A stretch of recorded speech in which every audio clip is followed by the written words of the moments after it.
Shalom sidang jemaat yang dikasih Tuhan, selamat hari Minggu, selamat bergabung kembali di dalam ibadah Minggu GSJA Jem Yunlong. Hari ini kita akan belajar tentang bersyukur. Untuk itu saya undang sidang jemaat membuka firman Tuhan dari Mazmur pasal yang ke-9 ayat kedua. Seperti biasa yang bisa membaca bersama-sama sambil berdiri, mari kita lakukan. Kalau tidak, silakan dengarkan dengan seksama. Mazmur pasal 9 ayat 2 berbunyi, 2, 3. Aku mau bersyukur kepada Tuhan dengan segenap hatiku.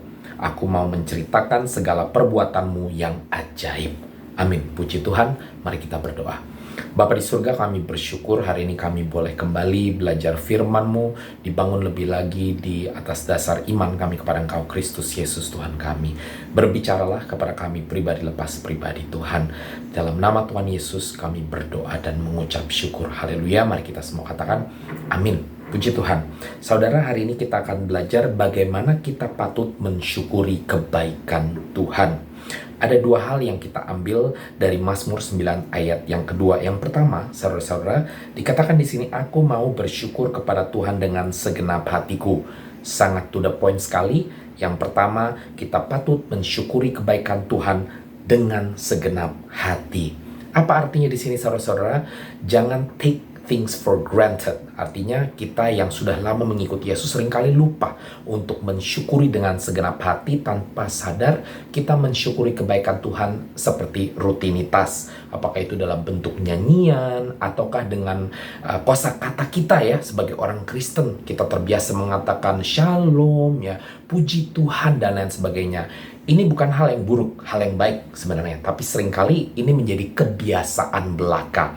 Mari kita pelajari hari ini bahwa saat kita mengatakan shalom, katakan dengan sungguh-sungguh bahwa kita memberikan damai sejahtera kepada orang yang kita katakan shalom. Kita memberkati orang tersebut. Begitu pula saat kita mengatakan puji Tuhan. Jangan mengatakan hanya karena kita biasa mengatakannya sebagai orang Kristen, tetapi mengerti benar-benar bahwa setiap kali kita mengatakan puji Tuhan, di saat yang sama Tuhan benar-benar senang menerima pujian, sembah pujian kita tersebut ya. Jadi saudara, nyanyian yang kita lakukan di gereja semua ini baik, tetapi kalau kita lakukan hanya sebagai rutinitas maka sia-sia belaka. Tuhan mau saya dan saudara untuk memuji Dia ya, bersyukur kepada Dia dengan sepenuh hati kita. Artinya saat kita mengatakan puji Tuhan, kita benar-benar mengatakannya dengan sungguh-sungguh ya, sekecil apapun ya hal yang kita baru saja terima, apakah itu hanya kenaikan gaji kecilkah, atau mungkin kita tadinya mau jatuh ya, tersengklat atau tersandung ya, hampir jatuh, tiba-tiba kita berhasil pegangan dan kita puji Tuhan ya. Jangan cuman kebiasaan latah ya, oh puji Tuhan, tapi mari kita benar-benar puji Tuhan. Harusnya saya barusan jatuh dan mungkin terluka walaupun cuman sedikit, tapi tetap puji Tuhan, kita tidak terluka sama sekali.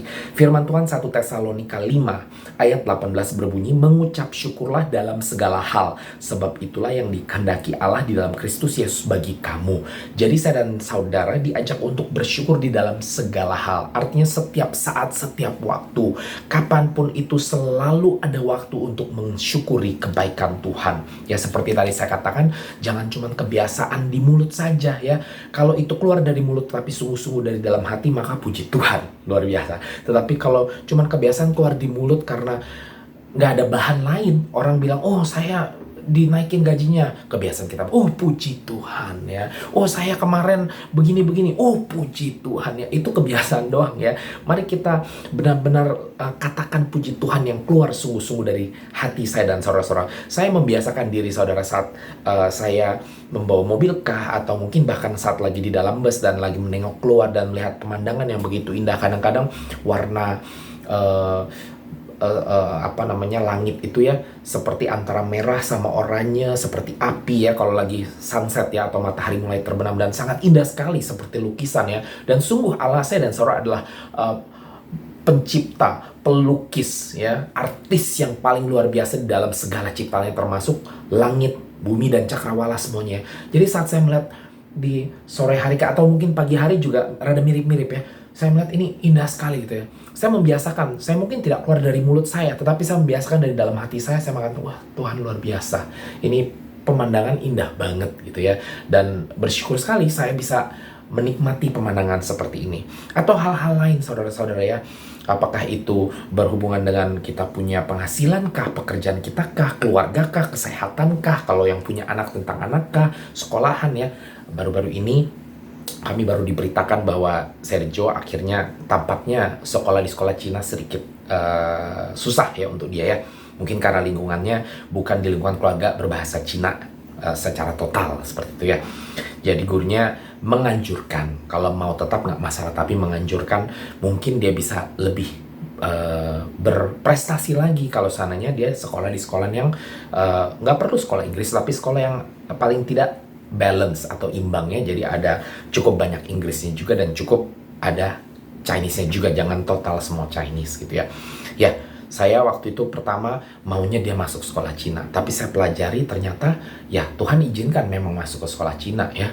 Puji Tuhan sekali lagi.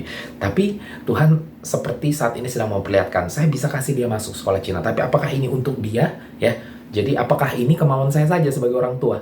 Jadi saya diingatkan Tuhan untuk di dalam segala hal bersyukur. Jadi waktu saya melihat bahwa Sergio boleh masuk sekolah Cina pun saya bersyukur. Tapi juga sekarang kalau ternyata dia tidak terlalu mampu ya, boleh dikatakan seperti demikian, saya juga tetap mau bersyukur karena Tuhan lebih tahu masa depan dia gitu ya. Tuhan lebih tahu apakah dia interest atau tertarik atau tidak dengan bahasa ini. Kalau dia tidak tertarik malah saya paksa, ntar dia stres gitu. Jadi walaupun itu saya pengen yang lihat dia masuk sekolah Cina dan berhasil dalam sekolah Cina, tapi ternyata Tuhan berikan sekolah yang lain, itu tidak masalah. Saya tetap memiliki alasan untuk mensyukuri kebaikan Tuhan karena saya percaya Tuhan lebih tahu apa yang akan ada di masa depan anak saya dibandingkan saya sendiri ya. Dan ini saya lakukan dengan kondisi dimana sebenarnya pengennya, iya kok anak saya nggak bisa sekolah di sekolah Cina, maksudnya nggak bisa lanjutkan gitu ya. Pengennya dia mau lanjut dan biar bagus lah di sekolah Cina-nya biar fasih ya, tapi nggak bisa. Tetapi di dalam situasi seperti ini pun saya mengambil keputusan untuk bersyukur ya. Inilah bersyukur dengan segenap hati. Apakah itu di saat kita memang sedang senang, kita bersyukur? Apakah saat kita juga sedang susah ya? Apakah kita saat kehilangan keluarga ya, yang kita kasihi ya? Waktu saya kehilangan ibu saya ya sedih sekali. Tapi saya paksakan diri saya, sekalipun masih dalam keadaan nangis, saya paksakan, saya bilang puji Tuhan, karena Tuhan lebih tahu yang terbaik ya. Saya selalu katakan, saya nggak ngerti kalau ibu saya masih sampai hari ini ada, ya tentu saya senang banget, tapi saya nggak tahu, mungkin Tuhan lebih tahu, mungkin ibu saya akan stres, frustasi karena keadaan pandemi 3 tahun kemarin gitu ya. Saya nggak ngerti nih. Yang jelas Tuhan yang lebih mengerti segala misteri dalam kehidupan yang saya nggak akan bisa mengerti. Itulah sebabnya saat ibu saya meninggal, di dalam kesedihan saya yang begitu luar biasa, saya tetap bersyukur. Saya tetap katakan, Tuhan, saya tahu Engkau tahu yang terbaik. Baik itu pertama untuk ibu saya, baik itu untuk saya dan semua saudara saya yang kehilangan ibu kami ya.